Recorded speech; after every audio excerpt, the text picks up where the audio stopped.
And still have my hair. Just want to make a couple of announcements real quick. This event is being sponsored. I have a loud voice, so every time I speak into the mic, it just makes it louder. So I think I'm just going to use my natural voice.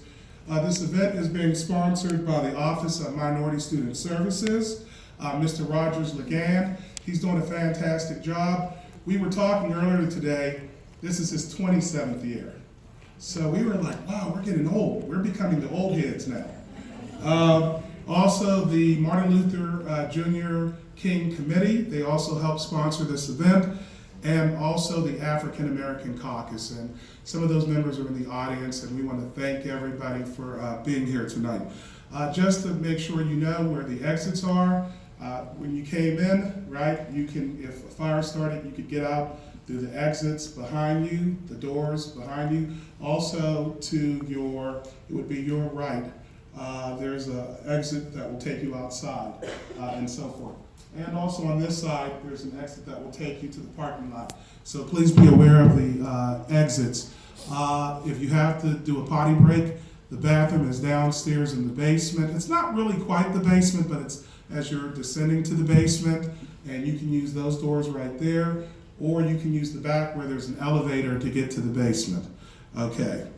What we're going to do now is something that I love also. We heard some poetry from Vaughn Ellen, who's a student here, and one of the Pittsburgh people we brought up, he is a great actor. He went to Point Park University and he studied drama. And last year when I had a play performed here that I wrote called Edward's Blues, he was one of the actors. I was so blown away by his performance that I asked him to come back this year and do some monologues from August Wilson, who is from? Oh yes, this is Pittsburgh Artist Showcase. So we're going to bring to the stage Mr. Michaelangelo. Mr. Michaelangelo, can you come to the stage?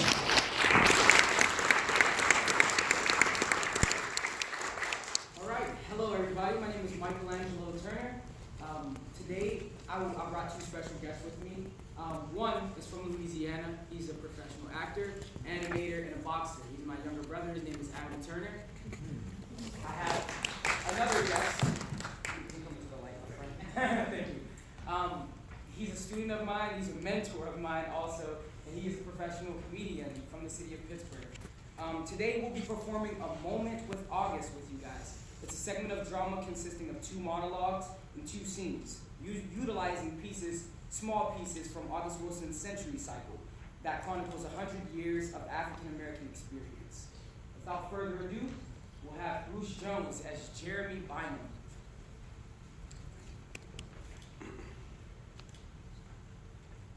Say, Mr. West, I was thinking, you know, I ain't never driven me no Cadillac before. I figure everybody's supposed to drive a Cadillac at least one time before they die. A man got 7 Cadillacs, needs somebody to drive them, right? You should see me drive. Can't nobody beat me driving. I drove a getaway car once. We got away too. So, do you need any drivers? If you need anybody, just let me know. Okay? I done been to the penitentiary.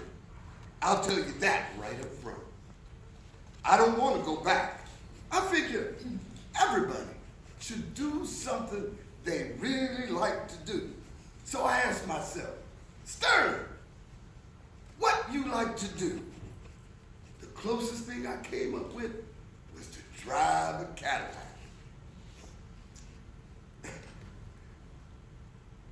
So if you ever need anybody, you just think of me. Do you have to wash the cars before you drive them? I don't want to wash them without driving. But I figured if I could wash 7 Cadillacs a day at about $5 a piece, I could do that. And how long would that take? I figure about 3 hours. I don't reckon it takes more than 3 hours to do it. I could do that for you.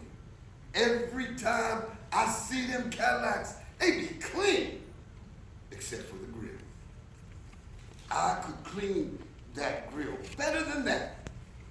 You ought to tell them, take a little scrub brush and clean in between those little parts in the front on the grill. I could scrub those things a little with those little spots. I won't hurt the chrome none. Hey, King, are your lights still out? They supposed to be back on today. When people still up on the corner in front of Aunt Esther's house. I thought you was at work. Called in late. If I was you, I would have been done quick. You were supposed to get a raise 3 months ago. Go down there and tell them people to give you a raise. They say I gotta wait till they get some orders. That ain't your fault. They can't get no business. Tell them to close down. You work every day. We got big orders coming in this week. I'm going to wait and see. You see Brunel's cousin? I went down 88 looking for him. I didn't see him. Somebody told me he stay up on Heron Avenue. I went up there and ain't see him. Sometimes he be out in Homewood. I'm gonna go out there and look for him. When I find him, that'll be the last time we see each other. Look at that. You see that growing? See that? Yeah. Ruby tell me my dirt ain't worth nothing. It's mine. It's worth it to have. I ain't gonna let nobody take it. Talking about I need some good dirt. Like my dirt ain't worth nothing. A seed is a seed. A seed will grow in dirt, and look at that. Yeah? I see. How many of the refrigerators you done sold? Sold 2 more. One man owed me $50. He said he's gonna pay me on Tuesday. How many you sell? I sold 3. That makes 7. We ain't got but 4 more days to sell as many as we can. They're gonna move them down to Philly and we're gonna miss our opportunity. I be asking everybody. You just don't be asking the right people. They ain't like TVs. TVs would be easy. This is better than TVs. Everybody already got a TV, but everybody thinking about getting a new refrigerator. Only they ain't never get around to do it. That's when you walk up and offer them a brand new GE refrigerator for $200. That make you a hero. People be seeing you 10 years later, smile when they see you. They'll never forget where they got that new refrigerator from. King, I was thinking, I want to get my money out the pot. I need some furniture. No. We supposed to get the video store. We split the pot and there won't be nothing to get it with. We got around $6,000. We don't need but 4 more. I ain't gonna be poor all my life. See, you don't believe. No, I believe. I just need me some furniture. I need $225 to get my phone back on. Natasha been talking to some nigga from Baltimore for 6 hours. I need 2, but you don't hear me talking about dipping in the pot. See, I look at that sign say Miller Auto Parts. Niggas don't believe it can say Headley Auto Parts, or Carter Auto Parts, or Royal Videos. How you think Miller got the auto parts store? By not digging in the pot. I need to give me some money. We can get the video store later. I just want my money. It's been sitting in the pot all that time, and I don't even know where the pot is. You say you got it, but I ain't seen it.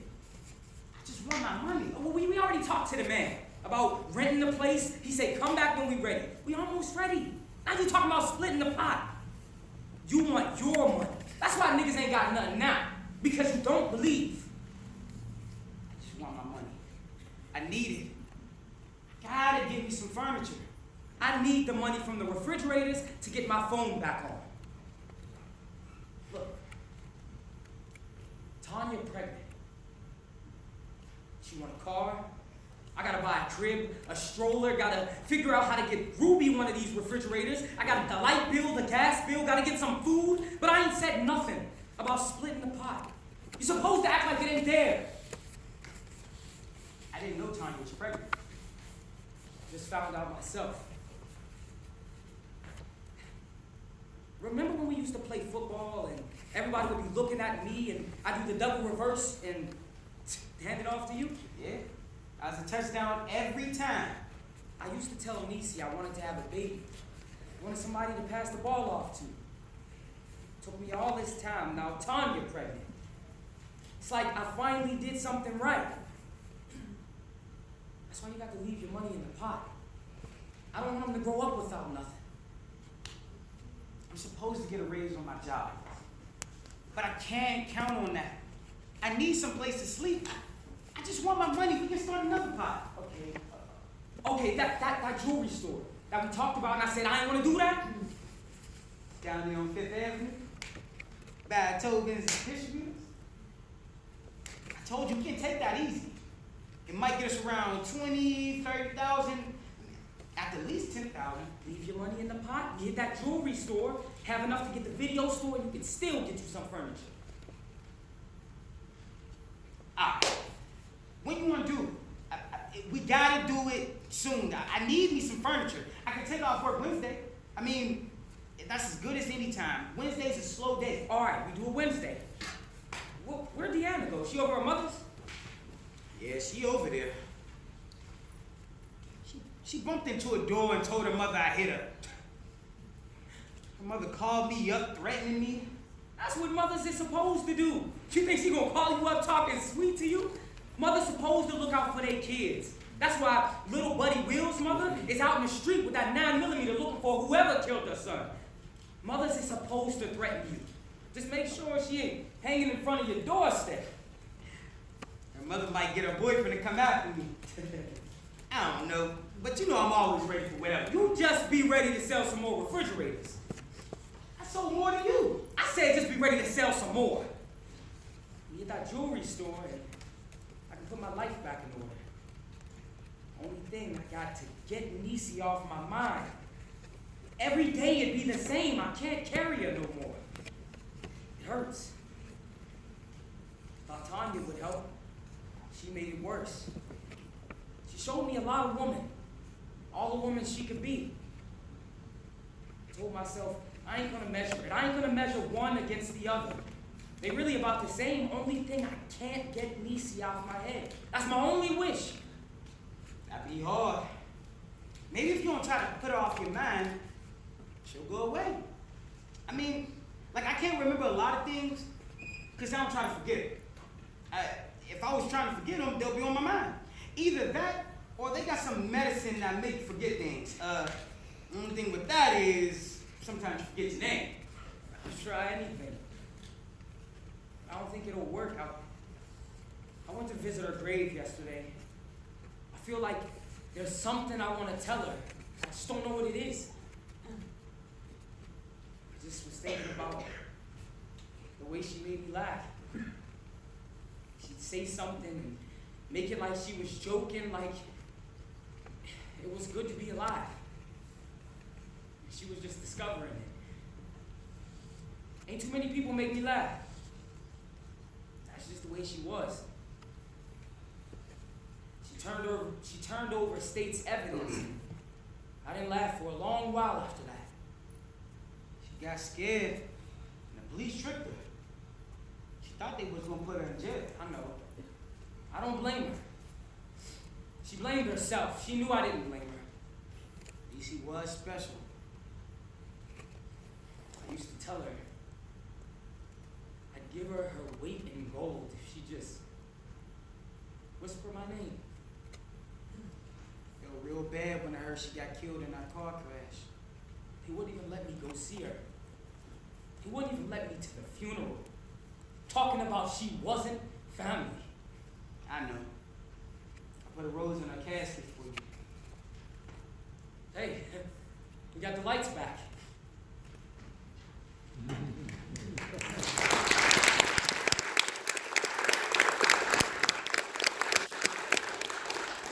You right about that?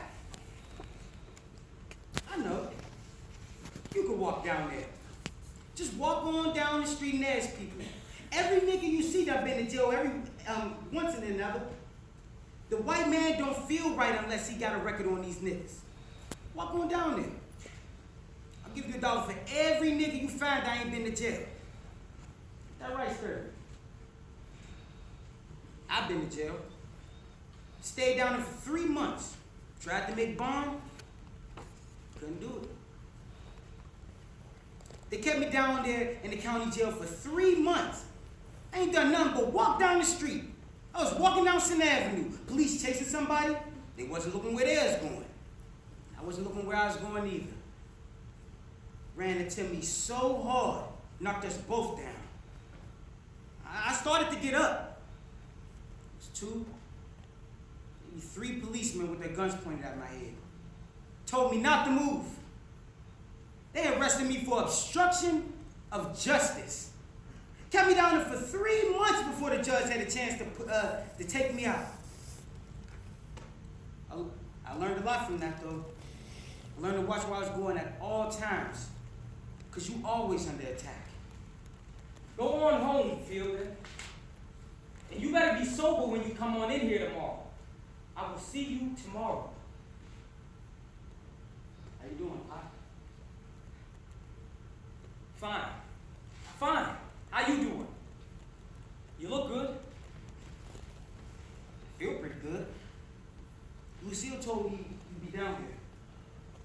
Hey, Turnbull, go next door and see if Clifford will send me over one of those fish sandwiches, will you?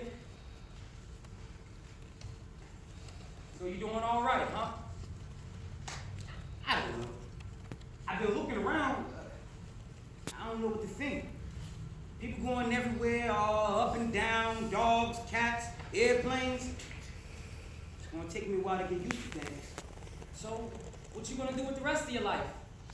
Now that you done ruined it. Hey, Pop. I just stopped by to say hi.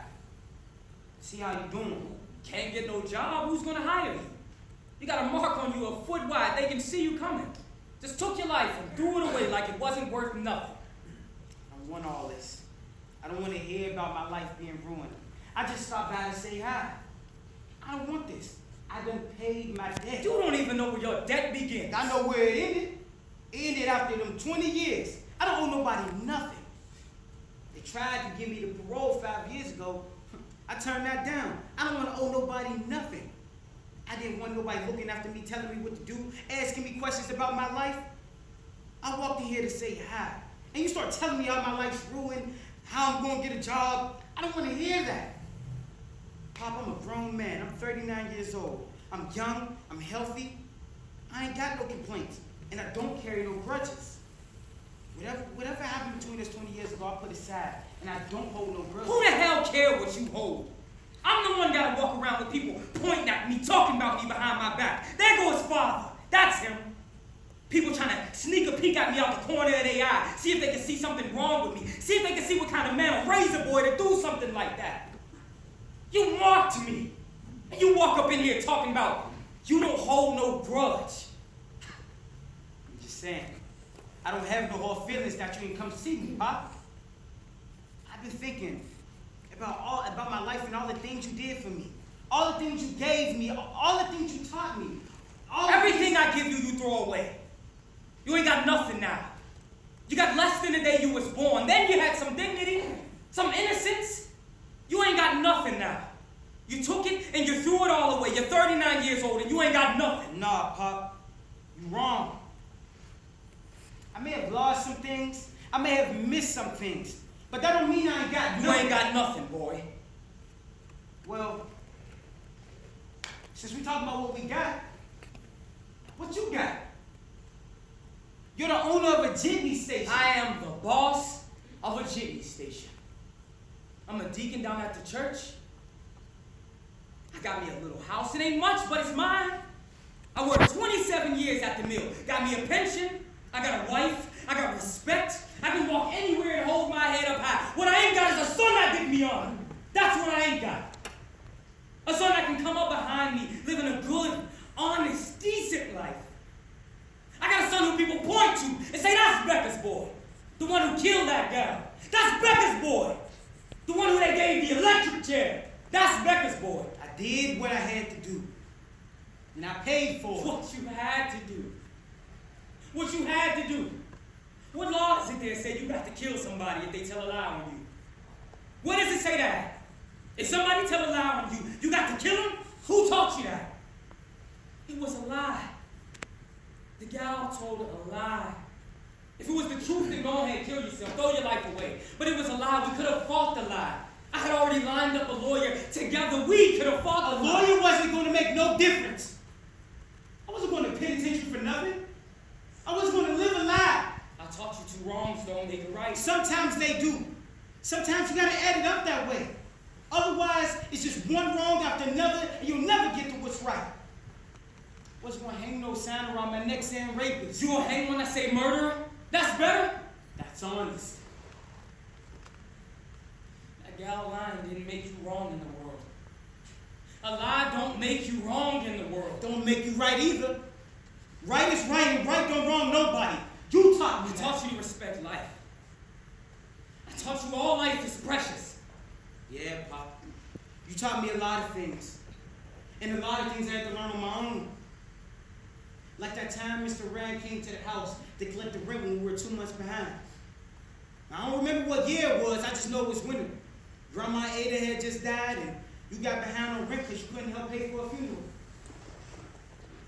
I don't know if you knew it, Pop, but you were a big man. Everywhere you went, people would treat you like a big man. You used to take me to the barbershop with you, walk in there and fill up the whole place. Everyone would stop cussing because Jim Becker had just walked in. We'd just look at you and wonder, how could it be that big? I wanted to be like that. I would go to school and try to make myself feel big, but I never could. I told myself, it's okay. When I get grown, I'm gonna be big like that. Walk into a barbershop and everyone stop and look at me. That day, Mr. Rand came to the house, it was snowing. He came out on the porch and he started shouting and cussing and threatening to put us out on the street where we belonged. Now, I was waiting for you to tell him, shut up, to get off your porch. You just looked at him. Promised you would have his money by next month. Mama came to the door. Mr. Rand kept shouting and cussing. I looked at Mama. She was trying to get me to go into the house. And I looked at you. You had got smaller. The longer he shouted, the smaller you got. When we went back to the barbershop, you didn't seem so big no more. You was the same size as everybody else. You was just another man in the barbershop. And that's when I told myself, if I ever got big, was there nothing make me small. Then when I met Susan McKnight, found out her father was the vice president of Ghost Oil, that's when I got big. That made me a big man. I felt like I was somebody. I felt like I could walk into the barbershop and fill it up the way you did. And when she told that lie on me, that's when I woke up. That's when I realized I wasn't big from the inside. I wasn't big on my own. When she told that lie, it made me small. I wanted to do something I said I wasn't just another nigga. That I was Clarence Becker. I wanted to make them remember my name. And I thought about you standing there and getting small and Mr. Rand shouting and Susan McKnight shouting out that lie. And I realized it was my chance to make the Beckers big again. My chance to show what I had learned on my own. Now I thought you would understand. I thought you'd be proud of me. Proud of you for killing somebody? No, Pop. For being a warrior. For dealing with the world in ways you didn't, couldn't, or wouldn't. Boy, you trying to say I had something to do with you pulling that trigger? You trying to say it's all my fault because I ain't knocked Mr. Rand on his ass. So I could keep a roof over your head. So you wouldn't have to sleep out in the street, in the cold, in the snow. No, Pop. I did it. You gonna knock Mr. Rand on his ass for me by killing that guy. No, Pop. It was for me. I did it for myself. But it didn't add up the way I thought it would. I was wrong, and I can see that. You could have been something. You had every advantage. I tried to fix it so you didn't have to follow up behind me. So you could go on and go further. So you could have a better life. I did without so you could have. Hey, Pop. You took your road. You made your choices. You done what was right for you. I made mine. I took my road and I did what was right for me. I paid my consequences. Now that's over and done. Let's just say I stopped by to say hi. You want to know why I never came to see you? No. I don't want to know. That's your I business. kept seeing your face at your mother's funeral. How you just stood there and never shed a tear. Stood there with that scowl on your face. And now you want to come in here and ridicule me because I didn't knock Mr. Rand on his ass. You want to know why? I'll tell you why. Because I had your black ass crying to be fed. Crying to have a roof over your head. To have clothes to wear to school and lunch money in your pocket. That's why. Because I had a family. Responsibility. If I'd have knocked Mr. Rand on his ass, you would have went hungry. You wouldn't have a roof over your head. I did what I had to do. I swallowed my pride and let him mess all over me, all the while saying, you motherfuckers got it coming. Becca's boy's gonna straighten this shit out. You're not gonna fuck over him. He gonna go big and strong. Watch out for Becca's boy. Becca's taking his ass whooping. It's where his boy can stride through this shit like Daniel in the lion's den. Watch out for Becca's boy. And what I get? Huh? Tell me what I get. Huh? Don't stay away from me. Tell me what I get. I get a murderer. A murderer. Pop, look. And the way your mother loved you. You killed her, you know that? You a double murderer. Now, I ain't kill her, Pop. You know that. What you call it? The woman took sick the day the judge sentenced you. She ain't walked, said another word, ate another thing for 23 days. She just laid in that room until she died. Now you tell me that ain't killing. Tell me. Every day Mama came to that courtroom by herself. Where were you? Anybody can see how it was wearing her down. Where were you when she needed somebody to hold her hand? When she needed a shoulder to cry on? Somebody to talk to? Where were you? Not for me, but for her. The woman loved you. When she fainted in the courtroom, I tried to get to her. But there were 6 deputies holding me back. What was holding you back? Where were you those 23 days when she was down? I was trying to keep her alive. Trying to get her to eat something. Trying to get her to It fight. wasn't about eating, Pop. That's not what she needed. A bowl of soup. She needed to know that you would be there for her. That you would be there for her when she got up. That she could count on you to support her. But you turned your back on her, clinging to your Don't rules. you say nothing about me turning my back. What do you call it? I was there, holding her hand when she died. Where were you? Locked up in a cage like some animal. That's what killed her.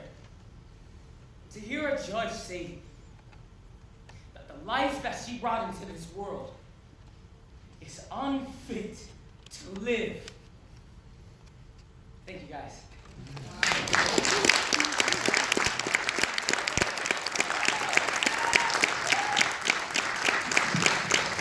Michaelangelo, his brother Adam, and Bruce. Give them another round of applause.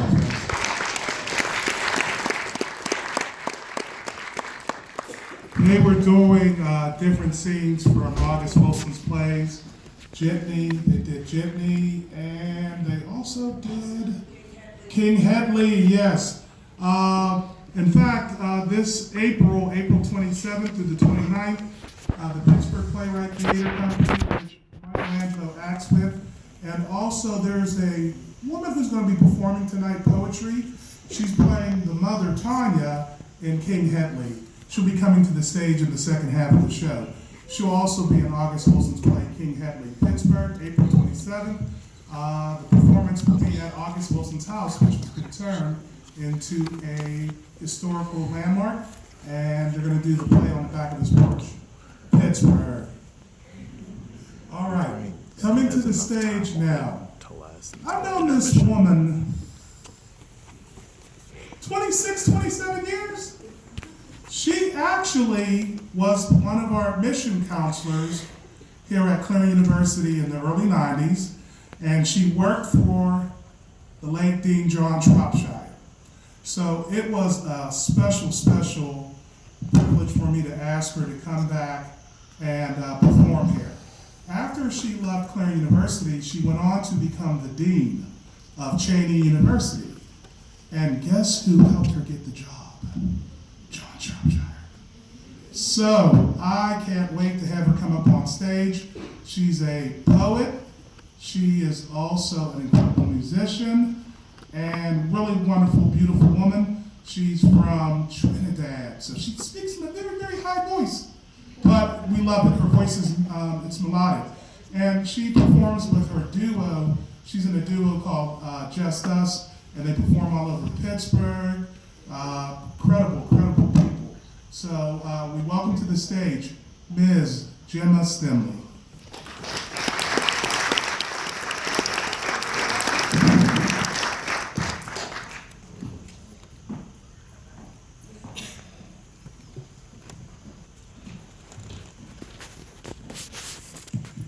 Just want to say how nice it is to be returning to Clarion University and to be meeting friends I haven't seen for years and years.